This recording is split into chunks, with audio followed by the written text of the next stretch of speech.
out on the beach, and it's really, there's no day-to-day, hardly no, but there are a few Africans there. Cutie Pie Airlines stewardesses, and all of that. White folks. It's out on the beach. The African Wananchi can't afford that. He can't afford it. One drink is more than his whole salary. So anyway, all the Negroes, we out there, and we're basically partying. So there's one of the Negroes that was on the run from Florida. He was a sharp Negro. And when I was in Florida, I was in jail with his son for a minute. And I asked him how his daddy was one of them Negro preachers, not Reverend Ike, not quite that big, but he was up there. So he was older than us. He was sharp. And in Africa, you couldn't carry no pistol. They would, so he carried a panga. I don't know if y'all know panga. Like the Maasai warriors, they carried a panga, big long. So he carried a panga because he used to do the tombola. He had a little gambling thing out on the, open air gambling. All the tables is there where you choose, whatever it was, you choose a pea or a card or something. He kept busy like that. So it wasn't to make money because you're going to, in East Africa, but you would stay up on the custody. He was smart. So he had a sister, not a sister, his little woman was about 20 years old. Her name was Dot. So we was at this big thing. Look at here. We was out there dancing and partying. So big old German, place was full of Germans and everything. And Germans is big old crackers, at least these was. So I'm dancing with Chris's, with Dot. So the German come up and say, I want to dance with you. She just, she's from here, so she could spin him on off, go on about your business. So he comes back after a while, and he stands between me and her. I want to dance with you. So right away, I'm a Negro in mid-20s, and, 200-some pounds, still lifting iron. So I cut loose on him. At that minute, the whole place erupted. And all them big old Germans jumped up. And when I was out there doing my business, he's standing back, and he had his panga out. And in peripheral vision, you see a stool come at you, and it never hit you. This was happening to me all while I'm fighting. So Crestfield was there, and them white folks would have them chairs trying to hit me, and he was whacking them. I said, Crest, you was hitting them with that panga? A few minutes later, them white folks was dragging each other out. It looked like Vietnam. I said, man, this is pretty serious. So the next day, I was at the New Africa Hotel. Not New Africa. Kilimanjaro. One of them. So anyway, pretty little airline stewardess walked up to me and said, tat, tat, tat, tat, tat. I saw you last night. I said, well, hey, all right, that's fine with me. Nice looking girl. She was a Chaga. Chaga is yellow people. The yellow tribe up there. That's the way it goes, So anyway, the point is this. Everywhere I went, the Sikhs, the Indians, Buana, Buana, Buana, we saw you out there. That was like the biggest thing. They never saw white folks whoop like that. They just didn't believe that black people could. Do you know a few years later, when we asked, what do y'all need? You know what they told us? The struggle's still going. Said black exploitation films that shows black people whooping white folks. So you don't need notice that. We don't need that. All we need is so they can see that it can be done. Okay. That's the same thing we've done this go round. It just took 500 years to do it. Well, 50 years. We've been doing this all the time. We done fought Boss Man to a standstill. You got to remember, and he used everything in his arsenal. Psychological warfare, tattletale Negroes, property confiscation. It ain't nobody, I'm just saying, there's nobody in the United States ever come close to all of that in combination. If so, who was it? In the United States. Over a period of time that put up with all of that stuff over a long period of time with a good attitude. Not paranoid, not mean, not nothing. That is from studying our environment. Thus, from studying our environment in detail.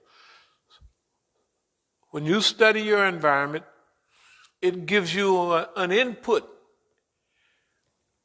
And this discombobulation or learning how to maneuver and manage the system, I'll say the white man, is because you've been studying it. It's not an accident. This is not an accident. Of course, everybody know it. But to do it with what the white man called with gusto and almost happiness, you know, where you lead, mislead, you guide and you misguide.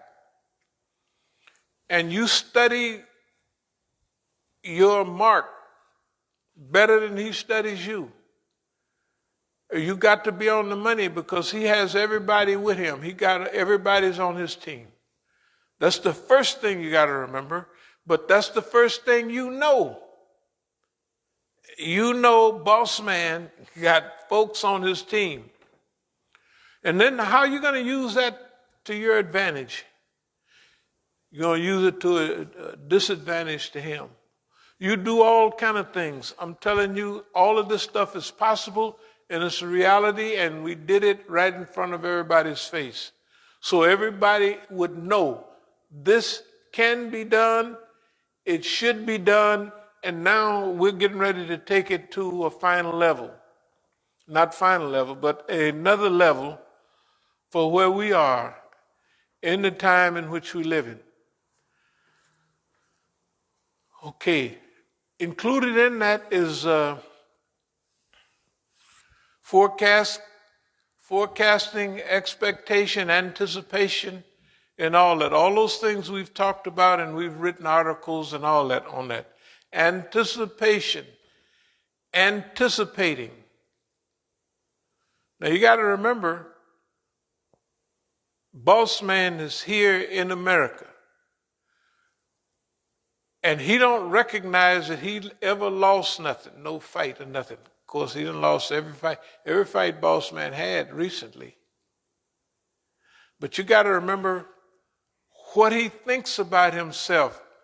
When he goes down, he's going to be whooped 9 or 10 times. When boss man, that's the punch drunk, the pug nose, you know what I mean, cauliflower ears, right? That's what he got now. So he been bad so long, he never lost nothing so long, he would swear that ain't no loss. Korea, we ain't lose no Korea. Forget it. And he oppressed the people. We still oppressing them, so how they going to be the one to win it, right? Vietnam, it ain't no loss. He just wait a couple of weeks and then he recast it and resell it to himself. No loss. Then he have the Gulf War in 91 and he said the Vietnam syndrome is dead. Did y'all remember that? The Vietnam syndrome, that loserism is dead. Then he come back 2 weeks later and get the snot whooped out of him. The snot, where he's snot, when you're getting beat so bad you have slobber. Snot, you can't, hey man. That's what's happened to Boss Man. That has happened in front of everybody. Everybody's seen it. We've been a part of that. And for our size and what we have at our disposal, we done played it better than others. Others are doing a good job, but they're not doing any better job than we are if we had we don't want to say if. Everybody's doing their job. Like, for instance, Iran is doing an excellent job because they got 75 million tattletales too. They got the whole Savak just joined up. We see them we could predict what they was going to do. We did it right here, so-and-so, da-da-da-da-da, right? And they know it over there, but they're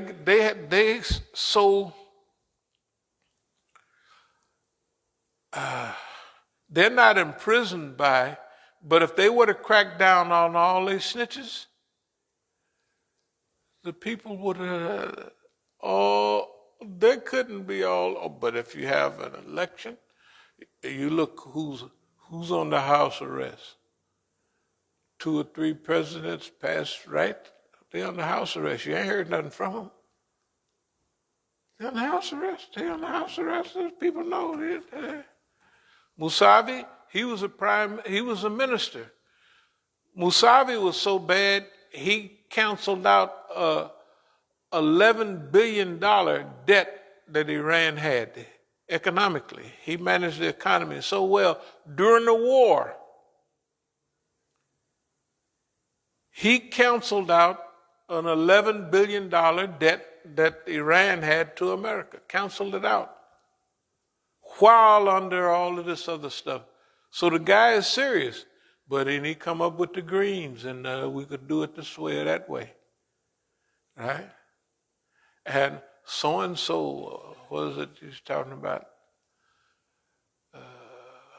Not cooperating with America, but that confrontation of cooperation, that's one, that was more care. But what do he want? Dialogue of civilizations. Dialogue of civilizations.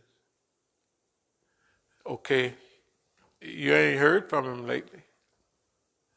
Right? He was the president. Where's he at? Well, they got ways of doing stuff. They're not doing bad. They're not doing bad at all. And for what they're involved in, when Palestine get hit, they're there for Palestine. Palestine is Sunnis. Lebanon is holding on, and I don't know what they did to Lebanon. They did everything you can. That's serious stuff, right? Yemen, what? Who could hold on to? And they ain't batting an eye. They ain't even close to, well, we give, we quit. The Saudis might be talking that, right? But they're not.